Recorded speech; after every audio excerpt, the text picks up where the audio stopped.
할렐루야. 오늘의 말씀 잠시 올리겠습니다. 기도하겠습니다.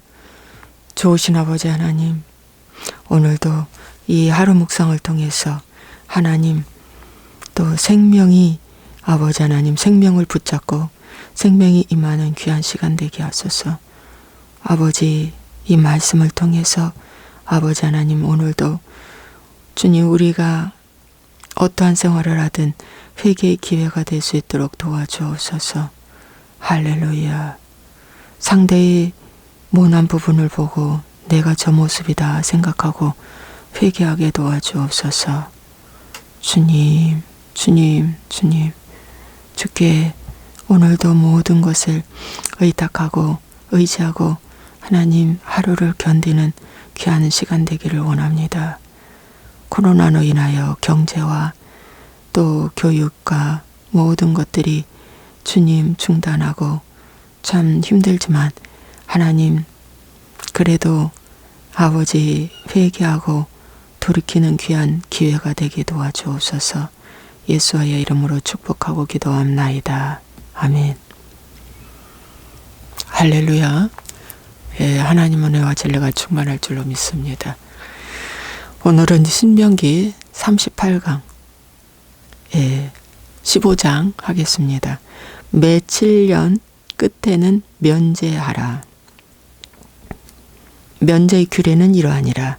그의 이웃에게 구워준 모든 채주는 그것을 면제하고 그의 이웃에게나 그 형제에게 독촉하지 말지니 이는 여호와를 위하여 면제를 선포하였음이라. 이방인에게는 내가 독촉하려니와 내 형제에게 구워준 것은 내 손에서 면제하라. 탕감해 주라는 거죠. 면제해 주라. 언제? 매 7년 안식년 끝에. 7년 안식년, 50년 희년 이렇게 크게 나누어집니다. 네, 희년 때도 이렇게 안식년 때도 이렇게 하라 이렇게 말씀해 주겠어요. 면제하라. 빚을 탕감해주고 자유를 주라 그런 뜻이겠죠. 내가 만일 내 하나님 여호와의 말씀만 듣고 내가 오늘 내게 내리는 그 명령을 다 지켜 행하면 내 하나님 여호와께서 내게 기업으로 주신 땅에서 내가 반드시 복을 받으리니 너희 중에 가난한 자가 없으리라. 여러분 빚을 탕감해 준다는 게 이게 쉬운 일입니까? 어려운 일이죠. 그런데 무조건 다 탕감해 주라는 말은 아닙니다. 이방인한테는 독촉하려니와 내 형제에게는 탕감해 주라 그겁니다. 그러면 이방인과 형제의 차이가 뭘까요? 분명히 있습니다. 오늘날도 이방인과 형제의 차이가 분명히 있습니다. 예, 그러면 형제는 어떠한 사람이고 이방인은 어떠한 사람일까요? 예. 형제는 아브라함과 롯의 관계가 형제라고 볼 수가 있겠죠. 아브라함과 롯의 관계. 롯은 아브라함에게는 조카지만 영적으로 볼 때는 형제 개념으로 봤습니다. 아브라함은 그를 탕감하는 마음으로 네가 좌하면 나는 우하고 네가 우하면 나는 좌하리라. 내가 양보할게. 이건 안식년에 그 탕감해 주는 것보다도 더 강력한 메시지와 가치가 들어있는 말입니다. 조카 롯은 아브라함과 함께 지냈습니다. 아브라함의 신앙생활을 보고 같이 경험하고 그렇게 살았습니다. 아브라함이 마음을 뺏기지 않으려고 노력한 부분을 롯은 잘 알고 있습니다. 아브라함이 얼마큼 믿음으로 갈대우르를 떠나 참으로 많은 아브라함의 그런 믿음 생활을 롯은 다 보았습니다. 그런데 조카 롯은 어떻게 됐어요? 소돔과 고모라 땅을 택해 갔습니다. 그런데 어느 날 좋지 않은 소식이 들려옵니다. 조카 롯이 그만 이방 나라에 다 사로잡혀 갔다는 것입니다. 처자식뿐만 아니라 그가 갖고 있는 재산도 다. 그랬을 때 아브라함이 내 형제 개념으로 가서 싸워서 아브라함이 길린 사람 318명, 종들 318명 같이 가서 싸워서 어떻게 해요? 찾아왔습니다. 그리고 하나님이 그걸 기뻐하사 멜기세덱이라는 정말 왕이 나타났어요. 그분이 바로 메시아 예수님을 말해주고 있습니다. 멜기세덱이 와서 떡과 포도주를 갖고 와서 아브라함한테 주면서 아브라함을 위로해주고 축복합니다. 여러분, 형제의 개념은 바로 이런 개념입니다.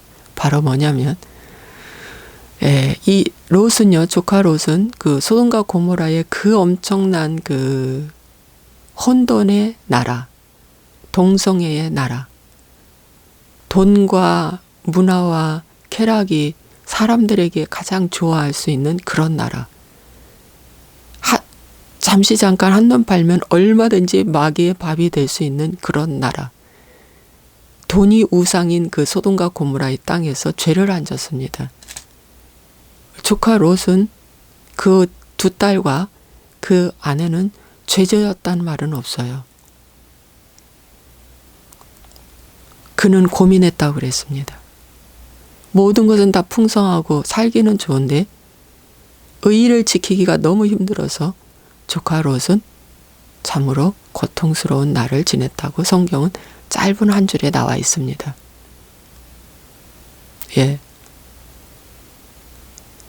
그는 막 살지는 않았어요. 이게 바로 형제입니다.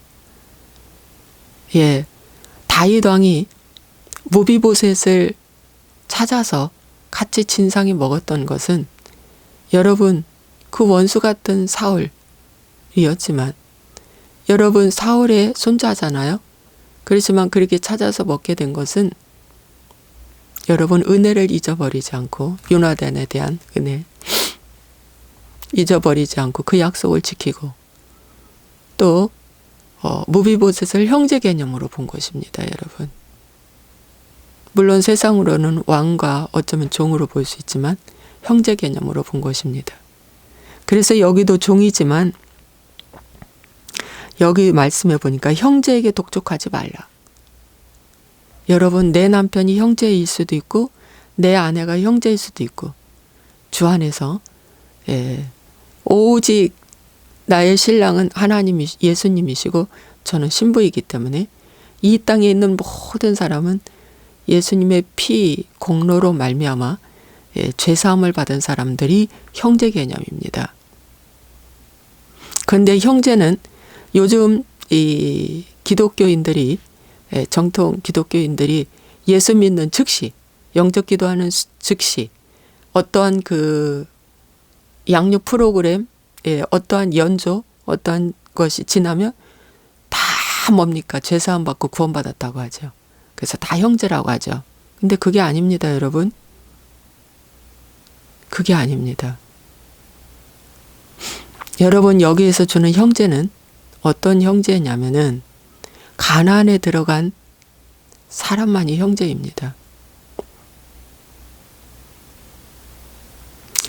애굽에 있는 것도 이방인입니다. 광야에서 훈련받는 것도 이방인입니다. 어찌 보면. 그런데 여러분, 가나안 땅에 들어가야 됩니다. 이게 진정한 형제 개념입니다. 그래서 이 신명기의 이 말씀은 말이죠. 가나안에 들어가거든 이렇게 하라는 것입니다. 너희들이 가나안에 들어가면 이렇게 하라는 것입니다. 그러므로 우리가 가나안 땅에 들어가는 믿음, 이것은 요단강을 반드시 건너야 됩니다. 일반 교회에서는 홍해만 건너면 구원받았기 때문에 다 형제라고 하는데 그건 반쪽입니다. 형제 되어져 가는 겁니다. 아닙니다. 요단강을 건너야 형제입니다. 요단강을 건너기 위해서는 어떻게 해요? 순종하는 열매를 맺어야 됩니다. 광야에서는 순종을 배우라는 겁니다. 잘 듣고 순종하라. 가나안에 들어가서는 뭡니까? 나는 죽었기 때문에 예수만 살고 예수만 높이고 그분에게만 주목하고 뭡니까? 이방 나라 7 족속을 다 멸하라 이겁니다. 이제는 직면해서 싸워서 이기는 것이 가나안입니다. 굉장히 중요한 거죠. 여러분 적용 질문 드리겠습니다.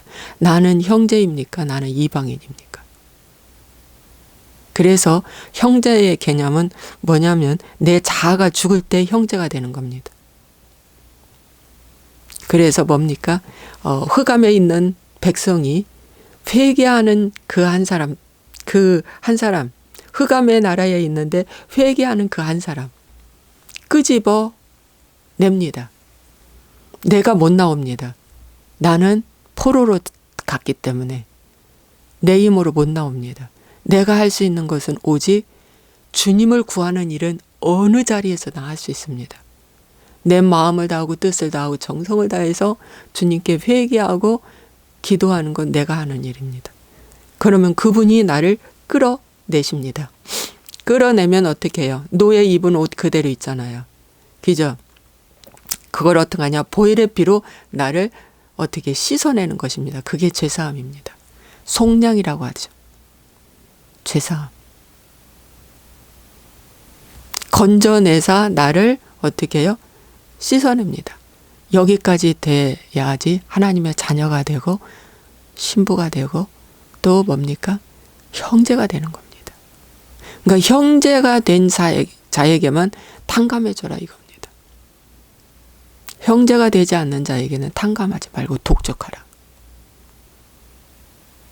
그러니까 구분을 분명하게 해야 됩니다. 여기서 형제에게는 독촉하지 말고 이방인에게만 독촉하라. 그러니까 여러분 돈을 어떻게 해요? 빌려가서 아무 연락 없이 연락 두절하고 끊어지고 10년이 되고 20년이 지면 자동 면제? 그거는 아닙니다. 그건 이방인입니다. 독촉해야 됩니다. 그건 이방인입니다. 그는 그가 뭡니까? 회개하지 않는 한 회개하는 것이 빚 갚는 것입니다. 회개하는 것이 다시 찾아오는 것입니다. 용서를 구하는 겁니다. 그런 자는 면제해 주지 말라는 겁니다. 돈을 꿔갔는데도 감사할 줄 모르는 사람, 그건 형제가 아닙니다. 돈을 꿔갔는데도 뭡니까? 갚지 않는 사람, 그건 형제가 아닙니다. 그리고 7년만 기다렸다 면제 왜 안 해주냐? 아닙니다. 형제에게만 면제해 주라. 여러분 잘 하시기 바랍니다. 근데 형제가 많지 않습니다. 정말 많지 않습니다. 예. 하나님도요, 형제에게만 면제해 줍니다. 회개한 자는 형제입니다. 회개한 자는 다릅니다. 자기 권리 내세우지 않습니다. 자기 자존심 내세우지 않습니다. 어떤 권면을 들어도, 어떠한 책망을 들어도 가만히 듣는 것이 질서에 대적하지 않고 듣는 것이 회개한 자의 모습입니다. 저는 오늘 아침에 이런 기도를 했습니다. 제가 회사에 나가서 여러분, 저희 하나님 회개의 기회가 되게 해주세요. 회개의 기회가 되게 해주세요. 이렇게 제가 기도했습니다. 예, 정말 그랬으면 좋겠습니다. 주님. 예, 정말. 내가 얼마나 죽었는지 회사에서 정말 검증되는 내가 되기를 원합니다. 내가 얼마나 죽었는지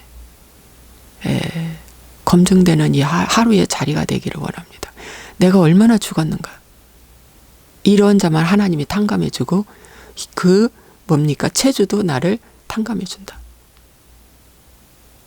먼저 하나님이 탕감해줘야 됩니다. 1만 달란트 빚진 자 하나님이 탕감해줬어요. 1만 달란트 빚진 자. 근데 100데나리온 빚진 그 자를 탕감해주지 않는 거예요. 성경에는 그 말씀도 나와 있잖아요. 비유 말씀. 예.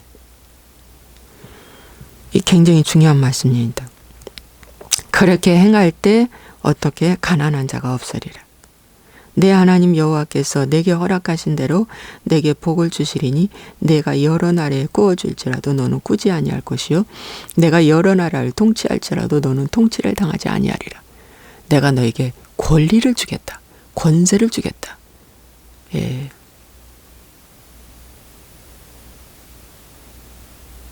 예. 통치력을 주겠다. 이것이 왕의 능력을 주겠다는 것입니다. 왕의 능력을 주겠다. 그래서 여러분의 눈이 분별해야 됩니다. 형제인가 이방인인가. 형제인가 이방인인가. 그럴 때 나도 주님의 성품을 가져야 탕감해 줍니다. 주님의 성품이 없으면 탕감할 수가 없습니다. 주님의 성품이 없으면 탕감할 수가 없습니다. 또 이런 경우가 있습니다. 형제는 아닌데 나를 속여서 갚는다 하면서 10년이 지나고 20년이 지나고 뭡니까? 안 갚아요. 그 사람은 가만히 보니까 사기꾼 기질이 있어요. 안 갚아요. 그럴 경우에는요. 내 마음을 편하게 하기 위해서라도 그냥 뭡니까? 포기해야 됩니다. 언제 줄까 하다가는 그 사람 마음병 걸려요. 마음병 걸립니다. 하나님이 심판할 것입니다. 내가 심판 못해도 하나님이 심판합니다. 근데 이 형제에게 탕감해 준 것은 뭡니까?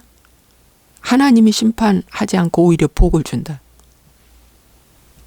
굉장히 중요한 말씀입니다, 여러분.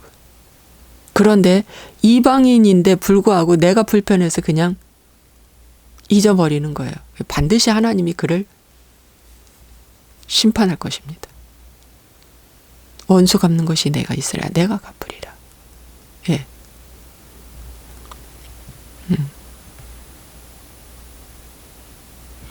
내 하나님 여호와께서 내게 주신 땅 어느 성읍에서든지 가난한 형제가 너와 함께 거주하거든 그 가난한 형제에게 내 마음을 완악하게 하지 말며 내 손을 움켜쥐지 말라. 여러분 아까는 그 빚진 자에 대한 얘기인데 탕감해 주라는 건데 여기는 이제 가난한 형제에 대해서 또 나와 있습니다. 여러분 우리 주변에는 가난한 형제가 늘 있습니다. 마음도 가난하고요. 생활도 가난하고요. 또 이 머리, 이 판단력, 이 지적인 능력도 가난해서 늘 하는 것마다 어리석고 미련한 사람이 있습니다. 여러분 그런데 이렇게 돈이 없고 뭐 한 거는 금방 표현하는데 여러분 이 어리석음, 이 마음의 가난함 이것은요 금방 표현 안 나는데 사람 무지하게 답답하게 합니다.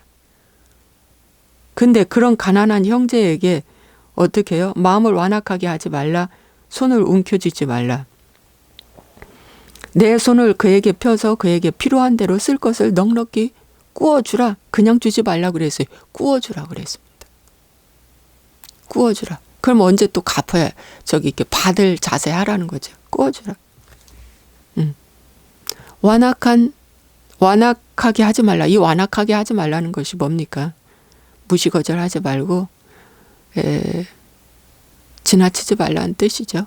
예. 삼가 너는 마음에 악한 생각을 품지 말라. 곧 이르기를 일곱째 해 면제년이 가까이 왔다 하고 내 궁핍한 형제를 악한 눈으로 바라보며 아무것도 주지 아니하면 그가 너를 여호와께 호소하리니 그것이 내게 죄가 되리라.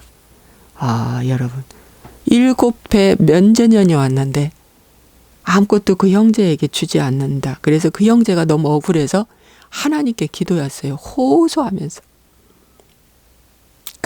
그랬더니 그 호소를 어떻게 해요? 하나님이 들으시고 그것 때문에 네가 죄가 된다 그랬어요. 예. 우리는 매년 연봉제 올라가기도 하고 감봉도 되기도 하지만 여러분 참 일을 잘하면 또 더 줘야 되겠죠. 예. 다 하나님 뜻입니다. 일 잘하면 더 주는 것도.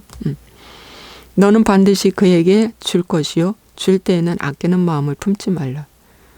줄 때는 아끼는 마음 품지 말라는 이 아끼는 마음이 뭐냐면 아우 아깝다. 이거 있으면 다른 데 이만큼 쓸 텐데 하는 마음이 있잖아요. 그리고 내 욕심이 있어서 이거 주는데 좀 부당하다라는 마음도 들잖아요. 그런 마음 들지 말고 주라. 주고 잊어먹으라는 뜻이죠. 아끼는 마음을 품지 말라는 뜻은 내가 줘놓고 잃어버리라. 그냥 잃어버리라 이 말씀입니다. 이로 말미암아 내 하나님 여호와께서 내가 하는 모든 일과 내 손이 닿는 모든 일에 내게 복을 주리라. 굉장히 하나님이 이런 말씀을 지금 많이 해주고 있어요. 예, 아까도 그렇게 할 때 통치력을 주고 너는 꾸어 줄지라도 꾸지 아니하고 또 너희 중에 가난한 자가 없고 이렇게 복을 준답니다. 그러니까 여러분 가난한 형제를 잘 봐야 돼요. 가난한 형제. 여러분 주변에서 가난한 형제를 잘 보세요. 땅에는 언제든지 가난한 자가 그치지 아니하겠으므로 내가 내게 명령하여 이룬. 땅에는 언제든지 가난한 자가 그치지 않는다. 왜? 우리가 그 사람들한테 섬길 수 있는 기회를 주기 위해서 하나님의 은혜인 줄로 믿습니다. 내가 내게 명령하여 이루노니 너는 반드시 내 땅 안에 내 형제 중 곤란한 자와 궁핍한 자에게 내 손을 펼지니라. 왜 이 말씀이 있을까요? 내가 너를 복을 주기 위해서 내 주변에 가난한 자를 붙인다 이겁니다. 원리는. 그런데 우리는 뭐라고 말합니까? 세상의 안목으로. 내 주변에는 왜 이렇게 의징이 끄징이 못나고 가난한 자만 붙어 있어? 왜 문제덩어리만 붙어 있어? 이러잖아요. 부담스러워. 나는 좀 품이 있고 나 좀 잘 나가고 좀 좋은 사람 내 옆에 있어서 이렇게 했으면 좋겠어. 근데 친정을 봐도 시댁을 봐도 어디 교회를 가봐도 또 내 주변 친구들을 봐도 어디를 봐도 가난한 자들이 널려있네. 이건 베풀으라는 것입니다. 베풀어라. 이렇게 베풀고 저렇게 베풀고 베풀어라. 그런 뜻입니다, 여러분. 참 저도 그렇게 하지 못해서 이 말씀 전하는데 찔리는데 베풀으라는 뜻입니다. 오늘은 여기까지 말씀 전하겠습니다. 베풀고 구제하라는 것을 하나님이 가장 기뻐하십니다. 오늘 이 말씀을 통하여서 하나님 아버지 말씀을 듣고 행하는 자가 되기를 간절히 소원합니다. 말씀 전하고 잃어버리지 말고 행하는 자가 되기를 원합니다.